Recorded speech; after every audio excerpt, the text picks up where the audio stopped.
नमस्कार, आप देख रहे हैं सादा न्यूज और मैं हूं आपके साथ दीप्ति। आइए रुक करते हैं खास खबर की ओर। मुख्यमंत्री डॉक्टर मोहन यादव दिल्ली और पश्चिम बंगाल के दौरे पर रहे। दिल्ली में मुख्यमंत्री डॉक्टर मोहन यादव ने कई केंद्रीय मंत्रियों से मुलाकात की है। उसके बाद सीएम डॉक्टर मोहन यादव पश्चिम बंगाल के बांकुरा जिले पहुंचे। उन्होंने बीजेपी कार्यकर्ताओं के साथ साथ आम जनता को भाजपा के पक्ष में वोट डालने के लिए प्रेरित किया। पश्चिम बंगाल के दौरे से लौटकर मुख्यमंत्री डॉक्टर मोहन यादव छोला स्थित हनुमान मंदिर पहुंचे और पूजा अर्चना की है।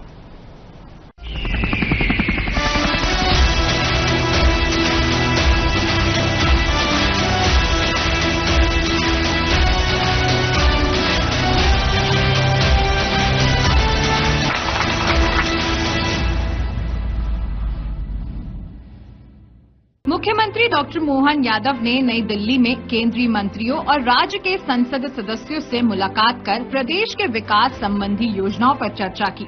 मुख्यमंत्री ने केंद्रीय संचार और उत्तर पूर्वी विकास मंत्री ज्योतिरादित्य सिंधिया, केंद्रीय सामाजिक न्याय एवं अधिकारिता मंत्री डॉक्टर वीरेंद्र कुमार से मुलाकात की। उन्होंने केंद्रीय सूचना एवं प्रसारण और संसदीय मामलों के राज्य मंत्री डॉक्टर एल मुरुगन, केंद्रीय जनजातीय कार्य राज्य मंत्री श्री दुर्गादास उइके, केंद्रीय महिला एवं बाल विकास राज्य मंत्री सावित्री ठाकुर से भी मुलाकात की। इसके साथ ही मुख्यमंत्री डॉक्टर मोहन यादव ने केंद्रीय मंत्रियों और राज्य के सांसदों के साथ एक महत्वपूर्ण बैठक की। इस दौरान किसान कल्याण वर्ष की योजनाओं के प्रभावी कार्यान्वयन, लोकसभा क्षेत्रों के विकास और लंबित विकास परियोजनाओं पर विस्तार से चर्चा की गई, जिसका मुख्य उद्देश्य राज्य में केंद्र राज्य समन्वय को मजबूत करना रहा। प्रदेश अध्यक्ष श्रीमान हेमंत खंडेलवाल जी, मैं और हमारे संगठन के सह संगठन मंत्री अखिल भारतीय श्रीमान शिव प्रकाश जी और हमारे प्रदेश के प्रभारी डॉक्टर महेंद्र सिंह जी, हमने सबने, वैसे हमारी परंपरा है कि संसद के सत्र में सामूहिक चर्चा करके हमारा एक निश्चित समय रहता है। उसी क्रम में आज हमने अपने सारे सांसदों से व्यक्तिगत भी बात की और सामूहिक भी चर्चा की और कुल मिलाकर के 6 दिसंबर के बाद जो स्थापना दिवस के अलग अलग कार्यक्रम भी है, सरकार के कार्यक्रम भी है, केंद्र सरकार के कार्यक्रम है और संबंधित क्षेत्र की जनता की कुछ कठिनाइयों पे भी खुल करके सभी मसलों पर अच्छे से बात हुई। मुझे इस बात का संतोष है कि हमारे हर सदन के हर बजट सत्र के दरमियान हम ये चर्चा करते हैं, उस क्रम में आज चर्चा हुई। जनता की जो हमारी योजना, जैसे किसान कल्याण वर्ष की ये योजना है, उस पर हमारे राज्य के अंदर कैसे हम काम करें। जो लोकसभा के अंदर हमारी किसी कारण से पराजित सीटें हैं, उन पराजित सीटों पर हम सशक्तता से कैसे काम करें। आने वाले समय में राज्य में हमारी सरकार के अंदर जनता के जन कल्याणकारी वादों को लेकर हम आगे बढ़े, तो उसमें आने वाली और जो सुविधाएं हैं, सौगात है, योजना है, उनका क्रियान्वयन सफलता के साथ कैसे करें, बहुत सारे विषयों पर बात है। मध्य प्रदेश के मुख्यमंत्री डॉक्टर मोहन यादव ने 2 अप्रैल को पश्चिम बंगाल के बांकुरा जिले में जादू बिखेरा। मुख्यमंत्री डॉक्टर मोहन यादव बांकुरा जिले के 5 बीजेपी प्रत्याशियों के नामांकन दाखिल करवाए। इनमें सलतौरा विधानसभा क्षेत्र से चांदना बारी, छतना विधानसभा से सत्यनारायण मुखोपाध्याय, बांकुरा विधानसभा क्षेत्र से नीलाद्री शेखर दाना, बरजौरा विधानसभा क्षेत्र से बिलेश्वर सिन्हा और ओंडा विधानसभा क्षेत्र से अमरनाथ शाखा का नाम शामिल है। उन्होंने बीजेपी कार्यकर्ताओं के साथ साथ आम जनता को भाजपा के पक्ष में वोट डालने के लिए प्रेरित किया। अपने संबोधन में सीएम डॉक्टर मोहन यादव ने कहा कि बांकुरा में आज हमारे सभी प्रत्याशियों का नामांकन भरने का मौका है। ये धरती सुभाष चंद्र बोस, स्वामी विवेकानंद, गुरुदेव रविन्द्रनाथ टैगोर, सुप्रसिद्ध मूर्तिकार राम किंकर की धरती। आज चुनाव का शंखनाद हो रहा है। ममता दीदी के राज से सब परेशान है। मुख्यमंत्री डॉक्टर मोहन यादव ने कहा कि ममता दीदी बंगाली मानुष के अधिकारी को बांग्लादेश को देने पर तुली हुई हैं, इसीलिए ये चुनाव नहीं धर्म युद्ध है। इस माहौल में श्री राम का मंत्र हम सभी को ताकत दे रहा है। आज हमारे बंगाल में यहाँ का युवा, महिला, गरीब, किसान सभी लोग बदलाव के लिए खड़े हो गए हैं। सब अपनी आन बान शान के लिए लड़ रहे हैं। आज दुनिया की कोई ताकत बीजेपी को बंगाल में सत्ता हासिल करने से रोक नहीं सकती। बांकुरा जिले में 15 साल से सत्ता पर कायम ममता दीदी के राज में लोग पलायन कर रहे हैं। कोई ओडिशा जा रहा है, कोई महाराष्ट्र जा रहा है, कोई झारखंड जा रहा है। वर्तमान में बंगाल का युवा कंगाल हो रहा है और बांग्लादेशी मालामाल हो रहे हैं। उन्होंने कहा कि प्रधानमंत्री नरेंद्र मोदी के नेतृत्व में दुनिया भारत का कद, उसका मान बढ़ता देख रही है। बांग्लादेश से घुसपैठिए आ रहे हैं और हमारे अधिकारों पर कब्जा कर रहे हैं। बांग्लादेश के लोगों के लिए बंगाल में कोई जगह नहीं है। भगवान की जय जय श्री राम। मां दुर्गा की धरती, कालिका की नगरी के साथ बंगाल की अमिट पहचान बनाने वाले इस बांकुड़ा जिले के अंदर आज हमारे सभी प्रत्याशियों का नामांकन भरने का मौका है और मुझे इस बात की प्रसन्नता है, जिस धरती पे मैं बात कर रहा हूं वो नेताजी सुभाष चंद्र बोस, स्वामी विवेकानंद, रविंद्रनाथ टैगोर और बांकुड़ा के सुप्रसिद्ध मूर्तिकार और चित्रकार राम किंकर बेज की धरती है। हमारे लिए सौभाग्य की बात है। जगन्नाथ भट्टाचार्य जी को भी मैं स्मरण करूंगा और आज हमारे चुनाव का शंखनाद हो रहा है। ऐसे में अगर मैं आपसे पूछूं कैसे हो, तो हमारे लिए ज्यादा बताने की जरूरत नहीं है। ये ममता दीदी के राज में जो है सब परेशान ही परेशान है। ये वर्तमान का माहौल, ये दीदी नहीं है, ममता आप ही हो गई, आप ही। ये पूरे क्षेत्र में आपसे ज्यादा अब पूरे देश में सुनाई दे रहा है। बंगाल के बंगाली मानुष का अधिकार जो बांग्लादेश पे देने के लिए तुली हुई है, ऐसे इस निर्णायक लड़ाई में ये धर्म युद्ध है जिसमें जय जय श्री राम का मंत्र हम सबको ताकत दे रहा है। तो मेरे साथ बोलो जय जय श्री राम। मुझे इस बात की प्रसन्नता है, आज हमारा बंगाल का युवा, महिला, गरीब, किसान सब कोई उठ के खड़ा हुआ है और अपनी आन बान शान के लिए अब दुनिया की कोई ताकत बंगाल में भाजपा को आने से रोक नहीं सकती है, पक्की बात है। और होना भी चाहिए। मुझे मालूम है ये बांकुड़ा जिले के अंदर 15 साल से जिनकी सरकार है, वो ममता दीदी के राज में हुआ क्या, यहाँ के लोग पलायन करके कोई जा रहा उड़ीसा, कोई जा रहा महाराष्ट्र, कोई जा रहा झारखंड, यहाँ के मूल लोग तो बेरोजगार हो रहे हैं और बांग्लादेशी माला माल हो रहे। ये वर्तमान का माहौल है। आज दुनिया जिस प्रकार से यशस्वी प्रधानमंत्री के नेतृत्व में भारत का कद बढ़ता हुआ देख रही है, भारत का मान बढ़ता हुआ देख रही है, तो हमारे दुनिया के सशक्त नेतृत्व के लिए मेरे साथ जोर से बोलना, माननीय नरेंद्र मोदी जिंदाबाद, नरेंद्र मोदी जिंदाबाद, अमित शाह जिंदाबाद, अमित शाह जिंदाबाद।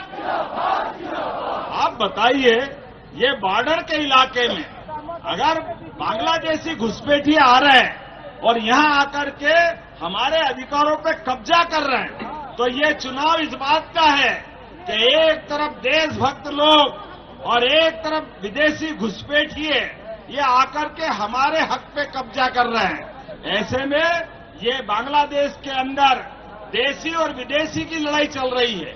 हम अपने देश के लोगों की बात कर रहे हैं। बांग्लादेश के लोगों के लिए बंगाल में कोई जगह नहीं है, ये वर्तमान के समय की मांग है। मुझे इस बात की प्रसन्नता है, आपके चेहरे का नूर बता रहा है कि रिजल्ट आने वाला है और भाजपा जीतने वाली है।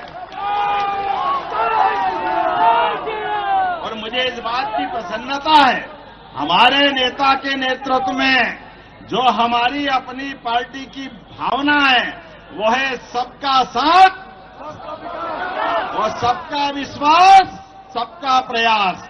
ये एक साथ सबको लेके चलने की भावना और उसका ही परिणाम है यशस्वी प्रधानमंत्री अगर देश के प्रधानमंत्री बनते हैं तो आज हमारे अपने देश के सबसे बड़े पद पर अनुसूचित जनजाति की बहन राष्ट्रपति बनकर के बैठी है। जोरदार अभिनंदन करें। यह है भाजपा की नीति और काम करने का तरीका।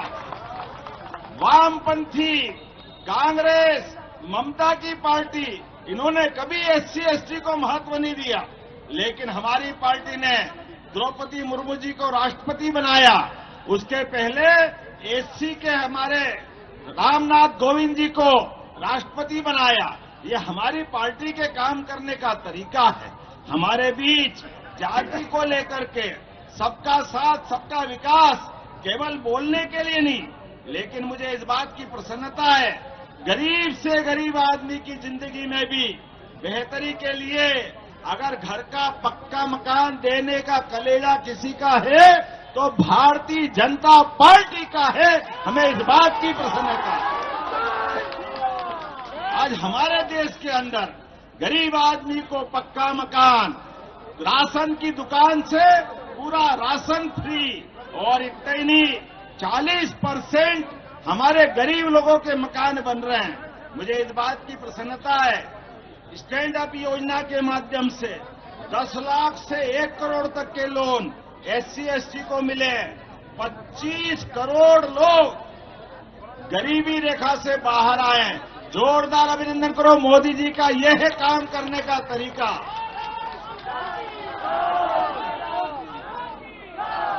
आज दुनिया के अंदर सारे देशों में पेट्रोल के दाम, डीजल के दाम हाहाकार हो रहा है, लेकिन प्रधानमंत्री के नेतृत्व में हमारा देश फल फूल रहा है। ये हमारे काम करने का तरीका। वो गया जमाना जब घुसपैठिए आकर के दिल्ली, बंबई, कलकत्ता बम फोड़ के मार के चले जाते थे। आज का समय बदल गया है।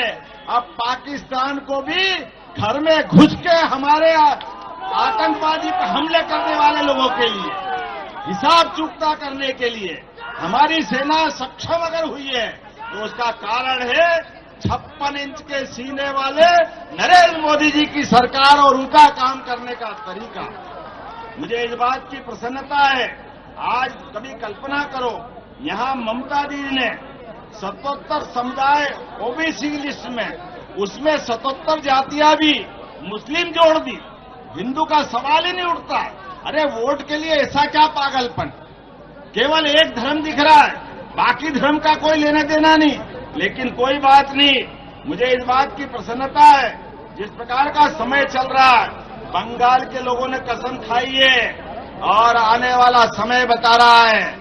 अब देर नहीं है, हमारे द्वारा कमल के फूल पे बटन दबाया और बंगाल से हमेशा हमेशा के लिए ममता दीदी की पार्टी को बाय बाय करने का टाइम आया है। हमारे सारे प्रत्याशी एक के बाद एक अपनी अपनी विधानसभा में प्रतिस्पर्धा के बलबूते पर, अब तो ऐसा लग रहा कौन ज्यादा वोट से जीतेगा। जो जीतेगा सब भाजपा ही भाजपा जीतेगी, दूसरी पार्टी आने वाली नहीं है। और हमारी पार्टी का तो कमल का फूल भी है। ये फैले हुए कीचड़ में कमल का फूल खिलाने के लिए हमारी पार्टी आगे बढ़ रही है। नहीं तो ये ममता जी की सरकार में शिक्षक भर्ती घोटाला, 26,000 नियुक्तियां निरस्त की गई, मनरेगा जाट घोटाला, मनरेगा जॉब का घोटाला, प्रधानमंत्री आवास घोटाला, मिड डे मील घोटाला, जहां से देखो वहां तृणमूल कांग्रेस के अंदर घोटाला ही घोटाला। लगातार हिंदुओं को अपमानित करने का जो तरीका चला है, और महिलाओं के लिए भी, बहनों के लिए 34,788 से ज्यादा मुकदमे बना करके हमारी बहनों को जो लज्जित करने का काम किया है, मुझे बड़े फक्र के साथ कहना पड़ रहा है, ये सारी परेशानियां खत्म करने का समय आ गया है। आप और हमको तैयारी रखना है। मैं मध्य प्रदेश से आता हूं। हमारे पार्टी की सरकार के कारण से आज पूरा प्रदेश और देश आगे बढ़ रहा है, लेकिन बंगाल को आगे बढ़ाने का टाइम आया है। बंगाल के साथ बहुत बुरा हुआ है, बंगाली लोगों के साथ बहुत बुरा हुआ है। बंगाली युवा, अरे किस बात की कमी है? आजादी के पहले से बंगाल में सब प्रकार की प्रतिभाएं थी। अच्छे खिलाड़ी बंगाल में, अच्छे व्यापारी बंगाल में, अच्छे गायक बंगाल में, अच्छे फिल्मकार बंगाल में। जिसको देखो बंगाल की प्रतिभाओं से दुनिया में बंगाल का नाम बढ़ रहा था। लेकिन दुर्भाग्य है, पहले कम्युनिस्ट और ये बाद में ममता जी की पार्टी, भट्टा बिठा दिया, भट्टा बंगाल का। आज समय आ गया है हिसाब चूकता करने का। तो जब तक चुनाव में एक एक वोट नहीं पड़ जाए, हम सब जान की बाजी लगा करके बंगाल में भाजपा को जिताने वाले हैं। तो हमारे साथ आज तो ये फार्म भरने का टाइम है, नॉमिनेशन करने का टाइम है। आज टाइम कम है, लेकिन आज से घड़ी चालू हो गई और ये उल्टी गिनती चालू हो गई। जैसे जैसे चुनाव के दिन तक टाइम आएगा, एक एक घर जाना है, एक एक कार्यकर्ता को 24 घंटे लगना है और हम और आप सब ताकत से लगेंगे तो बंगाल में कमल खिला के रहेंगे, भाजपा को जिता के रहेंगे। तो आप सब तैयार हैं? तो दोनों हाथ की मुट्ठी बांधो, सारे लोग कमर कस के खड़े हो जाओ और एक एक वोट भाजपा के पक्ष में नहीं डले तब तक चैन से नहीं बैठेंगे। बोलो सब तैयार है? पीछे से आवाज आना चाहिए, तैयार है? तो मेरे साथ बोलो भारत माता की, भारतीय जनता पार्टी जिंदाबाद, भारतीय जनता पार्टी जिंदाबाद। जय जय श्री राम, जय जय श्री राम, जय जय श्री राम। बहुत बहुत धन्यवाद। भारत माता की जय। यशस्वी प्रधानमंत्री के नेतृत्व में यशस्वी हमारे राष्ट्रीय अध्यक्ष नितिन नवीन जी के नेतृत्व में अब चुनाव हो रहे हैं और हम सब जिस प्रकार का माहौल देख रहे हैं, बंगाल में अराजकता का माहौल था, जनता त्रस्त थी। 15 साल में बंगाल बहुत पीछे गया है, गुंडागर्दी चरम पे, सभी भ्रष्टाचार के नए नए रिकॉर्ड बने। अब जैसे अभी आपने बताया मालदा के अंदर न्यायिक अधिकारियों के साथ दुर्व्यवहार होना, ये दुर्भाग्य की बात है। हमारे देश के अंदर जब सुशासन का डंका बज रहा है, दुनिया भारत के लोकतंत्र को बहुत सम्मान के साथ देख रही है, ऐसे में बंगाल को पीछे ले जाने के लिए जनता ने कमर कस ली है। एक बार फिर यहाँ कमल का फूल खिलेगा, भाजपा की सरकार बनेगी और जैसे देश के 21 से ज्यादा राज्यों में भाजपा की सरकार है, अब बंगाल भी उसमें शामिल होकर के यहाँ के सभी प्रकार के विकास के, सुशासन के सभी प्रतिमानों को लेकर आगे चलेगा। सुप्रीम कोर्ट ने भी इस मामले पे कड़ा रुख अपनाया और उन्होंने कहा है कि डराने धमकाना ये कहीं से सही नहीं है। ये बात सही है, लॉ एंड ऑर्डर के मामले में हमेशा न्यायालय तो इस बात का आग्रह करता ही है, लेकिन अब ये जनता के हाथ में आ गया है और जनता इस सारे बातों का हिसाब चुकता करेगी। जिस प्रकार से आज मैंने यहाँ प्रत्याशियों के साथ फॉर्म भरा है, मुझे चेहरे का नूर बता रहा है कि जनता ने एक कसम खा ली है और अब पूरा अनुकूल माहौल बना है। भाजपा प्रचंड बहुमत के साथ सरकार बनाएगी। मीडिया से चर्चा में मुख्यमंत्री डॉक्टर मोहन यादव ने कहा कि आज पश्चिम बंगाल की धरती पर बांकुरा जिले से हमारे 5 प्रत्याशियों के नामांकन जमा करने के लिए मैं मध्य प्रदेश से आया हूं। इस प्रकार से यहां हमारे कार्यकर्ताओं के बीच माहौल दिखाई दे रहा है। मुझे इस बात की प्रसन्नता है कि इस पूरे क्षेत्र में हर एक कार्यकर्ता जोश और उत्साह से भरा हुआ है। पश्चिम बंगाल में ममता दीदी की सरकार से सभी लोग परेशान हैं। बांग्लादेशी घुसपैठियों को जिस तरीके से बढ़ावा दिया गया, हिंदुओं को अपमानित किया गया, आज वे सारा हिसाब चुकता करने का समय लोकतंत्र में सबसे बड़ा अवसर चुनाव का होता है। प्रधानमंत्री नरेंद्र मोदी के नेतृत्व में देश आगे बढ़ रहा है और गृह मंत्री अमित शाह के नेतृत्व में सभी घुसपैठियों सहित आपराधिक तत्वों पर कार्रवाई हो रही है। उन्होंने कहा कि ऐसे में जनता का रुझान भाजपा के साथ है और निश्चित रूप से बंगाल में भाजपा की सरकार बनेगी। मेरी ओर से नॉमिनेशन फॉर्म भरने वाले 5 प्रत्याशियों को बधाई। बंगाल की धरती पर बांकुड़ा जिले से हमारे 5 प्रत्याशियों का नॉमिनेशन फॉर्म जमा कराने के लिए मैं मध्य प्रदेश से आया हूं और जिस प्रकार के हमारे कार्यकर्ताओं का माहौल दिखाई दे रहा है, मुझे इस बात की प्रसन्नता है। हमारे इस पूरे क्षेत्र के अंदर हर एक कार्यकर्ता जोश उत्साह से है और ममता जी की सरकार से सारे लोग परेशान हैं। बांग्लादेशी घुसपैठियों को जिस ढंग से बढ़ावा दिया गया, हिंदुओं को अपमानित किया गया है, आज वो सारा हिसाब चुकता करने का लोकतंत्र में सबसे बड़ा अवसर चुनाव का होता है। ऐसे में यशस्वी प्रधानमंत्री के नेतृत्व में जब देश आगे बढ़ रहा है और माननीय गृह मंत्री के नेतृत्व में सभी घुसपैठियों सहित सभी प्रकार के आपराधिक तत्वों पर कार्रवाई हो रही है, ऐसे में जनता का रुझान भाजपा के साथ है और निश्चित रूप से एक बार फिर बंगाल में भी भाजपा की सरकार बनेगी। आज देश के अंदर 21 से ज्यादा राज्यों में हमारी या हमारे सहयोगी दलों की सरकारें हैं। ऐसे समय में लोकतंत्र का ये पावन मंदिर बंगाल में खिलता कमल मांगता है। आइए हम सब मिलकर के भाजपा की जीत की कामना करें। मेरी अपनी ओर से नॉमिनेशन फॉर्म में आज 5 प्रत्याशियों को बधाई। पश्चिम बंगाल के दौरे से लौटकर मुख्यमंत्री डॉक्टर मोहन यादव राजधानी भोपाल के खेड़ापति हनुमान मंदिर पहुंचे, जहां उन्होंने राम भक्त हनुमान जी के दर्शन कर पूजा अर्चना की। इस दौरान मुख्यमंत्री डॉक्टर मोहन यादव ने प्रदेशवासियों को श्री हनुमान जयंती की बधाई एवं मंगल कामनाएं देते हुए कहा कि भगवान श्री हनुमान जी की कृपा हम सभी पर बनी रहे। उनके आशीर्वाद और सत्प्रेरणा से हम अपने जीवन के निर्दिष्ट और उद्दिष्ट संकल्प की पूर्ति करने के लिए सत्कार करते जाएं। मेरी अपनी ओर से हनुमान जयंती की आप सबको मंगल कामना, बधाई। भगवान हनुमान जी की हम सबको जीवन में कृपा बनी रहे, उनके आशीर्वाद से, उनकी सत्प्रेरणा से हमारे हाथ में सदैव यश, कीर्ति, प्रसिद्धि मिलती रहे। आइए हम सब इस अवसर पर भगवान हनुमान जी की कृपा से अपने जीवन के निर्दिष्ट और उद्दिष्ट संकल्प की पूर्ति करने के लिए सत्कार्य करते जाएं। पुनः आप सबको बधाई, मंगल कामना। दरबार में दर्शन भी किया, पूजन किया और आनंद हम सब मिलकर के कामना करें, भगवान सबको कृपा करे, आनंद की वर्षा करे। मेरी अपनी ओर से प्रदेशवासियों को बहुत बहुत धन्यवाद।